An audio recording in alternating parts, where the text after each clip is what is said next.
accompanied by the Vice While the world's eyes are on this campaign, November 3rd will also determine whether the next U.S. president will deal with a divided Congress or have both chambers on his side.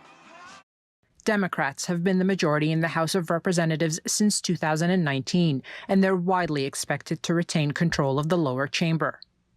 But in the Senate, where Republicans have been the majority since 2015, there are 23 seats up for grabs this year, and Democrats only need to win 4 of them to take the upper chamber.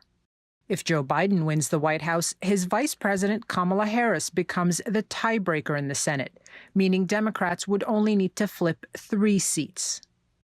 There are a number of tight races across the country and a handful of states to watch closely. In Alaska, independent candidate Al Gross is surging in the polls in a state where Republican Dan Sullivan was not previously seen as vulnerable.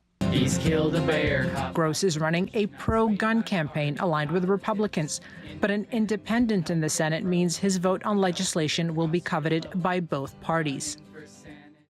In Arizona, Republican Martha McSally is in danger of losing her seat to former astronaut and Democrat Mark Kelly. We have to rely on science and data and push past the party politics to get things done. McSally did not win an election. She was appointed by the governor to fill the Senate seat vacated by the late John McCain in 2018. In Colorado, Trump loyalist Cory Gardner is being outfunded by former Democratic presidential contender John Hickenlooper. We can put an end to this era of corruption and chaos. The state itself leans liberal and is very likely to choose Joe Biden for president. In Maine, after 24 years in the Senate, Susan Collins has an uphill battle against Democrat Sarah Gideon.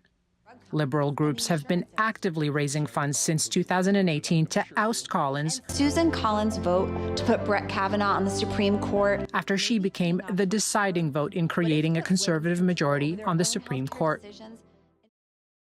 In South Carolina, a traditionally safe state for Republicans, outspoken Senator Lindsey Graham is facing a surprising challenge from former high school teacher Jamie Harrison, whose fundraising has outpaced Graham's. Jamie Harrison grew up poor in rural South Carolina. Now, in challenging Harrison's times, we momentum need comes him from more the than youth ever to and bring minority South vote in Carolina the state. together. Jamie Harrison. One more race to watch is in Kentucky, where the Senate Majority Leader Mitch McConnell is up for re-election. While he's expected to win, how much ground his younger female Democratic opponent picks up can send a message.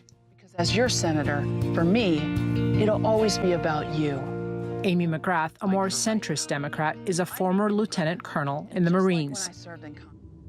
The Senate's makeup is central to American policymaking. The body approves treaties signed off by the president. It votes on appointments to the nation's highest courts. And as seen in January, it conducts impeachment trials of the most senior public officials. Democrats are keen on taking it back.